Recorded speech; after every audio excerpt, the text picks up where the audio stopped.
लेकिन जैसे ही उन्होंने बाहर आकर देखा तो उन्हें आसमान में नॉर्दर्न लाइट्स दिखाई दी, जो कि बहुत अजीब बात थी क्योंकि ये नजारा सिर्फ ठंडे देशों में देखा जाता था। इस बात से थोड़ा घबरा कर क्लारा नाम की लड़की बोट के कैबिन के अंदर आ गई ताकि वो कोस्ट गार्ड से बात कर सके, लेकिन तभी उसने देखा कि बाहर उसकी दोस्त अचानक मारी जा चुकी थी। इसके बाद हम जॉन नाम के एक आदमी और उसके कुछ दोस्तों को देखते हैं जो टेबल पर आराम से बैठ के ताश खेल रहे थे कि तभी उनके दरवाजे पर एक दस्तक हुई। असल में दरवाजा विसेंटे ने खटखटाया था, जो उनके लिए शराब लेकर आया था, जिससे उनकी पार्टी का मजा दोगुना हो गया। पर कुछ देर बाद अचानक उनके कमरे की बिजली चली गई और ये पावर कट सिर्फ उनके शहर में नहीं बल्कि पूरी दुनिया में लगा था। और इससे पहले कि वो लोग कुछ समझ पाते तभी अचानक एना की नजर बाहर जमीन पर पड़ी विसेंटे की लाश पर पड़ी। और जैसे ही उसने जॉन और उसके दोस्तों को ये बात बताई तो वो सभी लोग हैरान थे क्योंकि विसेंटे के शरीर पर आसमान से बर्फ गिर रही थी, जो उनके शहर के लिए बिल्कुल भी आम बात नहीं थी क्योंकि ये गर्म देश है और गर्मियों का मौसम चल रहा था। और ये नजारा देखने के बाद वो सभी लोग तुरंत ही समझ गए कि ये कोई नॉर्मल बर्फ नहीं थी और इसलिए एना ने तुरंत ही उस घर के हर एक क्रैक को बंद करने को कहा ताकि वो बर्फ घर के अंदर ना आ सके। सभी लोग तुरंत ही इस काम पर लग गए, पर रूसो इसके लिए तैयार नहीं था क्योंकि उस वक्त उसके दिमाग में अपनी बीवी और बच्चों की फिक्र चल रही थी जो घर पर अकेले थे। और इसलिए वो अपने दोस्तों के लाख मना करने के बावजूद भी एक जैकेट से खुद को ढककर घर से बाहर निकल गया। घर के अंदर मौजूद सभी लोग खिड़की से उसे देखते हुए ये प्रार्थना कर रहे थे कि ये बच जाए और पहुंच जाए घर पे। पर कुछ ही सेकंडों बाद रूसो भी विसेंटे की तरह जमीन पर गिर गया। ये देखकर सभी लोग बहुत ज्यादा घबरा गए थे और उन्हें समझ नहीं आ रहा था कि वो लोग वापस अपने घर कैसे जाएंगे कि तभी अचानक दरवाजे पर एक और दस्तक हुई। और जब उन्होंने दरवाजा खोला तो वहाँ कोई डिलीवरी गर्ल खड़ी थी और अपनी बाइक खराब हो जाने की वजह से वो वहाँ फंस गई थी।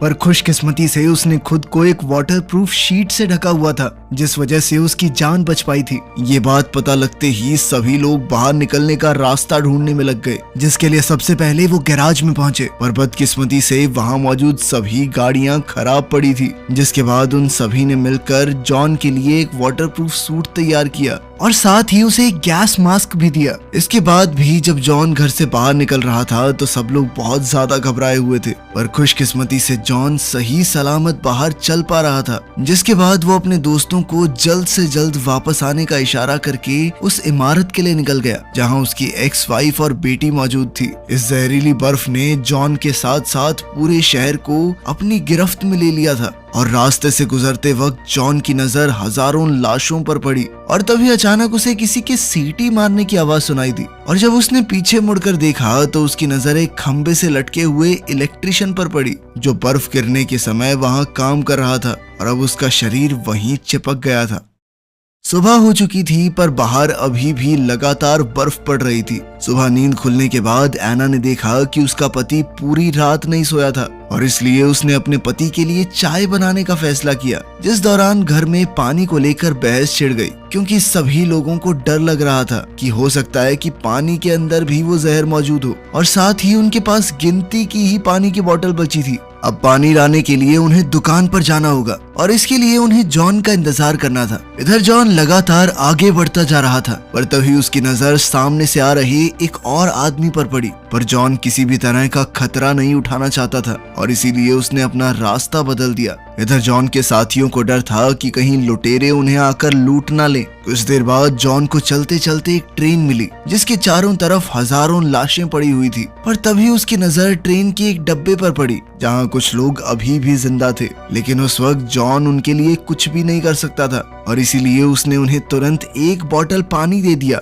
और कहा कि मैं जल्द ही वापस मदद लेकर आऊंगा। उधर घर की गैस भी खत्म हो चुकी थी और इसीलिए सभी लोग काफी ज्यादा घबराए हुए थे। पर इसी बीच अल्फ्रेडो ने थोड़ा जुगाड़ करके अपने लिए एक मास्क तैयार कर लिया जिसके जरिए वो पुलिस स्टेशन तक पहुंच सकता था जहां से उसे और मास्क मिल सकते हैं। उधर जॉन आखिरकार अपनी एक्स वाइफ की इमारत तक पहुंच गया जहां सीढ़ियों पर कई सारी लाशें पड़ी हुई थी और जो लोग किसी तरह बच भी गए थे वो सभी भगवान से प्रार्थना करने में लगे हुए थे कि इस बर्फबारी को रोक दो। उनमें से किसी ने भी जॉन पर ध्यान तक नहीं दिया, पर जैसे ही जॉन की मुलाकात अपनी एक्स वाइफ एलेना से हुई तो उसने जॉन को बताया कि उनकी बेटी क्लारा उसके साथ नहीं थी और अब उन्हें एक साथ मिलकर उसे ढूंढना होगा। अभी वो लोग एक कमरे में बात कर ही रहे थे कि दूसरी तरफ एलेना के पड़ोसियों को ये जानने में दिलचस्पी थी कि जॉन आखिरकार सही सलामत यहाँ तक पहुंचा कैसे, और उन लोगों ने ये बात अपने लीडर चार्ली को बता दी। इधर जॉन ने क्लारा के स्कूल जाकर उसके दोस्तों का एड्रेस निकालने का फैसला किया,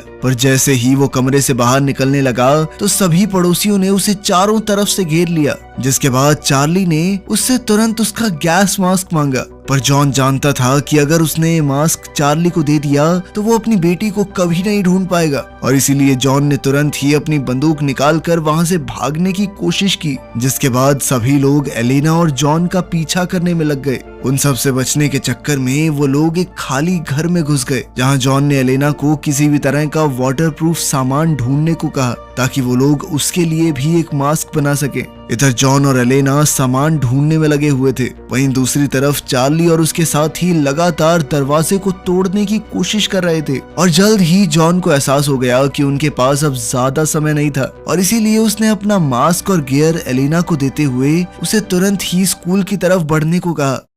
अब एलेना के कमरे से बाहर निकलते ही चार्ली और उसके साथियों ने भी दरवाजा तोड़ दिया, पर जॉन इतनी जल्दी हार मानने वाला नहीं था और उसने एक प्लास्टिक बैग को अपने चेहरे पर लपेटकर खिड़की से छलांग मार दी। पर उसके बैग में कुछ खास ऑक्सीजन नहीं थी और इसीलिए कुछ ही सेकंडों बाद वो बेहोश हो गया। लेकिन कुछ देर बाद जैसे ही उसकी आंख खुली तो वो एलेना और अपने दोस्तों के साथ एक गाड़ी में था। उसके दोस्त किसी तरह से एक गाड़ी और कुछ ऑक्सीजन मास्क का जुगाड़ करने में कामयाब हो गए थे, पर उस वक्त उनमें से किसी की भी नजर आसमान से गिर रहे मीटियोर्स पर नहीं पड़ी। इसके बाद वो लोग जॉन और एलेना को लेकर वापस घर आ गए ताकि वो आगे की प्लानिंग कर सके। लेकिन जॉन गाड़ी लेकर अपनी बेटी को ढूंढना चाहता था, जिसके लिए अल्फ्रेडो ने साफ इनकार कर दिया, क्योंकि उसके मुताबिक उन्हें पहले अपने आप को बचाने के बारे में सोचना चाहिए। पर तभी उनकी नजर एक आदमी पर पड़ी जो टायर के निशान के जरिए तेजी से उनकी तरफ बढ़ रहा था, और ये देखते ही वो लोग तुरंत ही उससे सवाल करने के लिए नीचे पहुंच गए। असल में वो आदमी बनीतो था, जो एक हार्डवेयर स्टोर का मालिक था।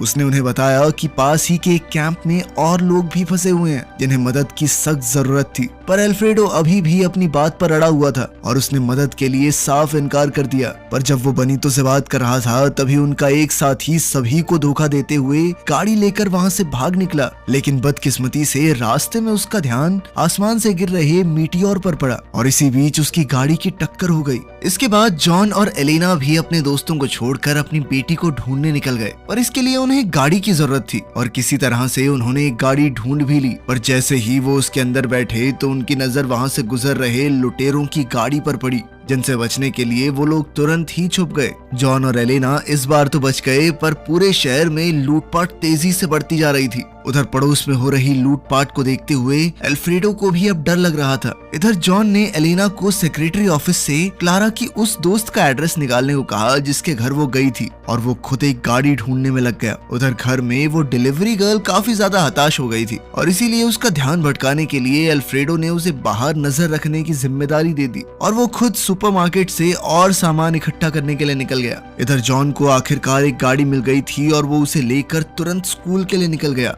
इसी दौरान स्कूल में एलेना को एक अजीब सी आवाज सुनाई दी और जब वो उसका पीछा करते हुए स्कूल के रेस्टरूम में पहुंची तो उसकी नजर वहां बंद एक लड़के पर पड़ी जिसे कुछ बदमाश बच्चों ने वहां बंद कर दिया था, और उनकी इसी बदमाशी की वजह से आज वो लड़का जिंदा था। और जब जॉन ने उसे बाहर चल रही परेशानी के बारे में बताया तो पहले तो पाब्लो को उसकी बात पर विश्वास ही नहीं हुआ, पर जब उसने बाहर आकर अपने दोस्तों की लाशें देखी तब उसे मजबूरन जॉन की बात पर भरोसा करना पड़ा। उधर अल्फ्रेडो ये बात समझ गया था कि गैराज में सामान डालने से पहले उन्हें उसकी रखवाली करने का जुगाड़ बनाना पड़ेगा, वरना लुटेरे उसे लूटने में ज्यादा समय नहीं लगाएंगे। और अपने इस प्लान को अंजाम देने के लिए वो लोग एक फायर स्टेशन में सामान इकट्ठा करने पहुंचे, पर वहां उनकी मुलाकात बनीतो और उसके कुछ साथियों से हुई। बनीतो ने उन्हें बताया कि उसके पास पूरे शहर को बचाने का प्लान है, पर इसके लिए अल्फ्रेडो को उनका साथ देते हुए अपने गैराज में कुछ लोगों को आने की इजाजत देनी होगी। उधर जॉन और एलेना अपनी बेटी की दोस्त के घर पहुंच गए थे, पर असल में पाब्लो ने उन्हें झूठ बोला था और वो उन लोगों को अपने घर ले आया था ताकि वो अपने परिवार से मिल सके। लेकिन बदकिस्मती से तब तक उसका पूरा परिवार खत्म हो चुका था। उधर अल्फ्रेडो ने एना को बनीतो के प्लान के बारे में बताया, जिसके बाद एना का मानना था कि उन्हें और लोगों के साथ मिलकर इस मुसीबत से बाहर आना चाहिए, क्योंकि वो लोग अकेले कुछ नहीं कर सकते थे। इसके बाद अल्फ्रेडो को अलग अलग देशों में मौजूद अपने दोस्तों से बात करके पता चला कि ये जहरीली बर्फ सिर्फ उनके शहर में नहीं बल्कि पूरी दुनिया में गिर रही थी और सभी जगह इसी तरह बुरा हाल था। इधर एलेना ने पाब्लो को भी अपने साथ ही ले जाने का फैसला किया, पर तब तक पाब्लो को काफी तेज बुखार चढ़ गया था और इसीलिए जॉन उसे दवाई दिलाने के लिए केमिस्ट शॉप पर ले गया। पर तभी एलेना की नजर एक औरत पर पड़ी जो काफी दर्द में थी और उसने जॉन के लाख बार मना करने के बावजूद उसे भी दुकान के अंदर आने दिया, जो एक बहुत बड़ी गलती थी क्योंकि उसके अंदर आने के कुछ सेकंड बाद ही कुछ लुटेरे भी दुकान के अंदर घुस गए और उन्होंने जॉन से गाड़ी की चाबी छीनकर उसे और एलेना को एक कमरे में बंद कर दिया। कुछ देर बाद जब लुटेरे चले गए तो जॉन ने पाब्लो को दरवाजा खोलने को कहा। उधर अल्फ्रेडो ने बड़ी मुश्किलों से छत पर चढ़कर एंटीना को सेट किया, पर जब उसने नीचे आकर मैप पर कंपास का इस्तेमाल करने की कोशिश की तब जाकर उसे समझ आया कि उनमें से कोई भी कंपास काम नहीं कर रहा था। उधर जॉन, एलेना और पाब्लो अभी भी क्लारा को ढूंढ रहे थे कि तभी रास्ते में उनकी नजर एक गाड़ी पर पड़ी। पर जब जॉन ने देखा कि उस गाड़ी के पास एक परिवार था तो उसने उसे लूटने का इरादा बदल दिया। रास्ते में जॉन की नजर एक बार फिर से उस ट्रेन पर पड़ी जो अब पूरी तरह से खाली हो चुकी थी। इसके बाद जॉन, एलेना और पाब्लो को लेकर वापस अल्फ्रेडो के घर पहुंचा, जहां उसे पता चला कि उसके सभी साथी शहर छोड़कर आइलैंड पर जाने का प्लान बना रहे थे। साथ ही अल्फ्रेडो का कहना था कि धरती के मैग्नेटिक फील्ड्स खराब हो चुके हैं, जिसका मतलब था कि उन सभी का अंत बहुत नजदीक है और अगर क्लारा की मौत इस जहरीली बर्फ से ही हो गई तो वो ज्यादा खुशकिस्मत होगी। उसकी ये बात सुनकर जॉन बहुत ज्यादा गुस्से में आ गया और उन दोनों के बीच बहस शुरू हो गई। आखिरकार उन्होंने अलग अलग रास्ते चुनने का फैसला किया। उधर एक नौजवान जोड़ा आराम से कुछ हसीन पल बिता रहा था कि तभी उस लड़के ने अपनी गाड़ी में तेल भरने का फैसला किया, पर इसी दौरान उसकी नजर एक ऐसी चीज पर पड़ी जिसे देखकर वो दंग रह गया और अगले ही पल उस अनजान चीज ने उन दोनों को खत्म कर दिया।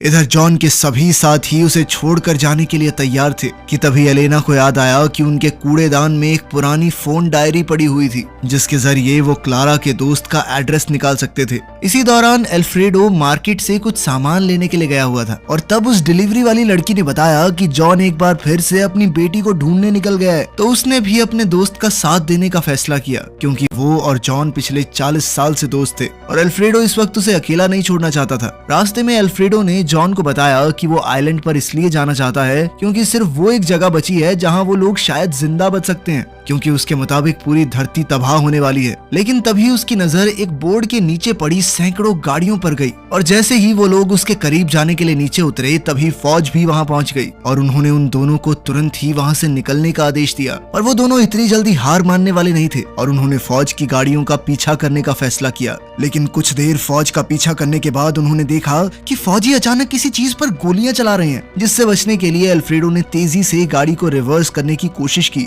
इस सब के चलते उनकी गाड़ी तक पलट गई। अगले ही सेकंड अजीब से दिखने वाले बड़े बड़े कीड़ों ने फौजियों पर हमला बोल दिया, जिसके बाद अब वो तेजी से जॉन और अल्फ्रेडो की तरफ बढ़ रहे थे। पर किसी तरह वो दोनों बचकर एक सुरक्षित जगह पर पहुंच गए, जिसके बाद अब वो दोनों ये सोचने में लगे हुए थे कि अब वापस कैसे जाया जाए। और तभी उनकी नजर पास में ही मौजूद एक बंदूक पर पड़ी। पर जैसे ही वो लोग उस बंदूक के सहारे आगे बढ़ने लगे तभी उन्होंने एक कीड़े को देखा जो एक इंसान को अपने जाल में लपेटकर घसीट रहा था। और ये देखने के बाद वो दोनों ये बात अच्छे से समझ गए कि उनकी ये बंदूक कुछ खास काम नहीं आने वाली। पर इसके बावजूद भी जॉन ने उस कीड़े पर गोलियां चलाई, जिसके बाद अचानक सैकड़ों कीड़े वहां पर आने लग गए। और जब जॉन और अल्फ्रेडो उनसे बचने के लिए भाग रहे थे तभी उनकी मुलाकात दो अनजान आदमियों से हुई जो उन दोनों को उन कीड़ों से बचाते हुए एक चर्च में ले गए। पर जल्द ही वो कीड़े उनका पीछा करते हुए वहां भी पहुंच गए। उन दोनों अनजान आदमियों ने अपने मास्क उतारते हुए अपना परिचय कोहिरो और मिकी के तौर पर दिया और इसके बाद वो दोनों जॉन और अल्फ्रेडो को अपने कैंप में ले गए, जहां कुछ और लोग भी मौजूद थे।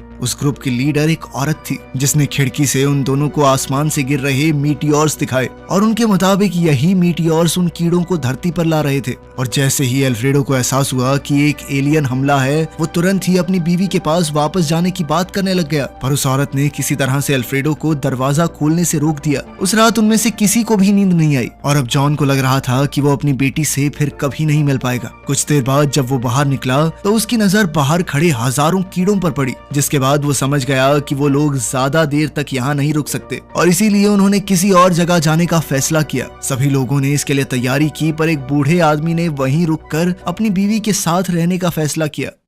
कुछ देर बाद वो सभी लोग रात के अंधेरे में छुपते हुए चर्च से बाहर निकले और फिर उल्टी पड़ी हुई बस में घुस गए। इसी दौरान कुछ आदमी एक दीवार में सुरंग बनाने की कोशिश कर रहे थे जिसके जरिए वो दूसरी तरफ पहुंच सके, पर तभी बस में एक बच्ची रोने लग गई और उसकी आवाज ने कीड़ों का ध्यान अपनी तरफ खींच लिया। लेकिन इससे पहले कि वो बस पर हमला कर पाते तभी उस बूढ़े ने चर्च का घंटा बजाकर उनका ध्यान भटका दिया। इधर जॉन और उसके साथी सुरंग के जरिए आगे बढ़ रहे थे, जबकि चर्च में उस बूढ़े आदमी ने अपनी बीवी के साथ एक आखिरी सिगरेट पी, जिसके बाद उनका प्लान था कि वो चर्च के साथ साथ कई एलियंस को उड़ा देने वाले थे। इधर जॉन और उसके साथियों को एक गाड़ी मिल गई और जैसे ही वो गाड़ी लेकर वहां से निकले तो उनकी नजर दूर जल रहे चर्च पर पड़ी। कुछ देर बाद जॉन और अल्फ्रेडो ने अपने नए साथियों को अलविदा कहा और वापस अपने साथियों के पास घर पहुंच गए, जहां उन्हें क्लारा के वापस आने की खुशखबरी भी मिली। जिसके बाद सभी लोग आइलैंड पर जाने की तैयारी में लग गए, पर तभी उनके गैराज में कुछ अनजान लोग घुस आए और उन्होंने अल्फ्रेडो के सामने एक प्रस्ताव रखा, जिसके मुताबिक वो लोग अल्फ्रेडो को उसके घर और गैराज के बदले में एक मोटर होम देने को तैयार थे, जिसके लिए अल्फ्रेडो भी तैयार हो गया। कुछ देर बाद जब वो लोग नदी के पास पहुंचे तो उनका आइलैंड पर जाने का सपना चूर चूर हो गया,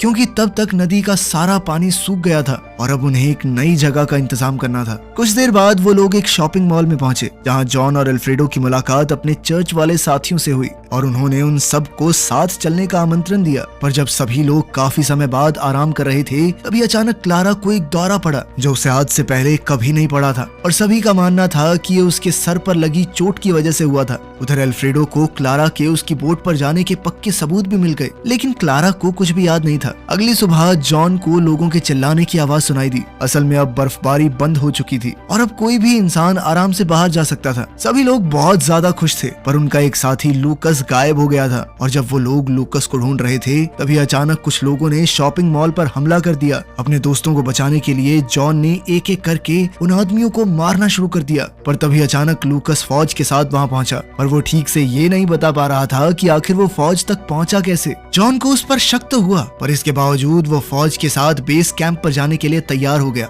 और रास्ते में उनकी नजर नदी पर भी पड़ी जिसमें अब वापस से पानी आ गया था। पर वो लोग ये नहीं जानते थे कि वो शहर अब भी एलियंस से भरा हुआ था। इसके बाद उन्होंने फौज के बेस कैंप में ही रहना शुरू कर दिया, जहां उन्हें एलियंस से लड़ने की ट्रेनिंग भी दी जाती थी। और एक दिन बेस कमांडर ने अल्फ्रेडो को एक रेडियो ठीक करने के लिए बुलाया, जिसके जरिए वो लोग बाहरी दुनिया से संपर्क कर सकते थे।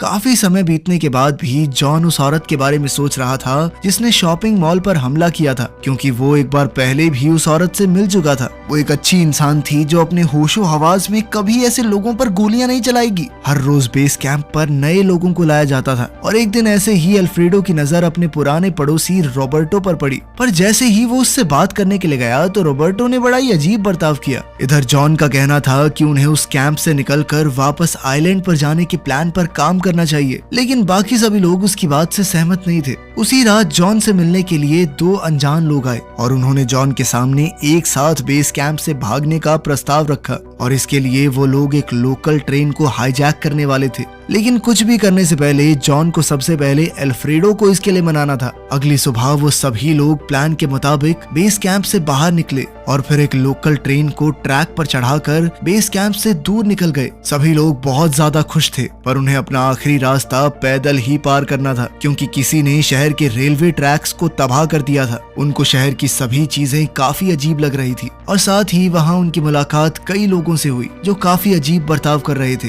और जैसे ही वो लोग एक ऊंची इमारत पर चढ़े तो उनकी नजर शहर के बीचों बीच जल रही एक नीली रोशनी पर पड़ी जो उन्हें किसी खतरे की निशानी लग रही थी। जॉन ने कमांडर को इसकी जांच करने के लिए कहा, पर कमांडर ने इसके लिए साफ इनकार कर दिया क्योंकि इसमें बहुत खतरा था। खैर फिर टाइम पास करने के लिए वो सभी लोग ताश खेलने लगे, पर इस बार जब लूकस हारने लगा तो उसने गुस्से में अपने दोस्त पर हमला कर दिया। अल्फ्रेडो ने अपने जख्मी दोस्त की मदद की और ठीक उसी समय पर हजारों ज़ॉम्बीज जैसे इंसानों ने उन पर हमला कर दिया, जिनसे बचने के लिए जॉन और अल्फ्रेडो अपने साथी को लेकर लोकल ट्रेन पर चढ़ गए। पर रास्ते में जॉन ने अपने बाकी साथियों को ढूंढने का फैसला किया और वो अल्फ्रेडो के साथ ट्रेन से कूद गया, जिसके बाद वो दोनों छुपते छुपाते एक बेस पर पहुंचे जो दिखने में बिल्कुल उनके बेस की तरह ही था। पर यहाँ हजारों लोग एलियंस के साथ मिलकर काम कर रहे थे। वो सभी इंसानों की तरह नहीं, ज़ॉम्बीज की तरह बर्ताव कर रहे थे और उन्हीं में से एक क्लारा भी थी। इस सब के बीच जॉन की नजर एलियंस के लीडर पर पड़ी और वही था जिसके अंदर से वो नीली रोशनी निकल रही थी। अब वो दोनों मिलकर ये सोच रहे थे कि क्या वो इस खतरनाक मुसीबत से बच पाएंगे। इसी के साथ इस टीवी सीरीज का पहला सीजन खत्म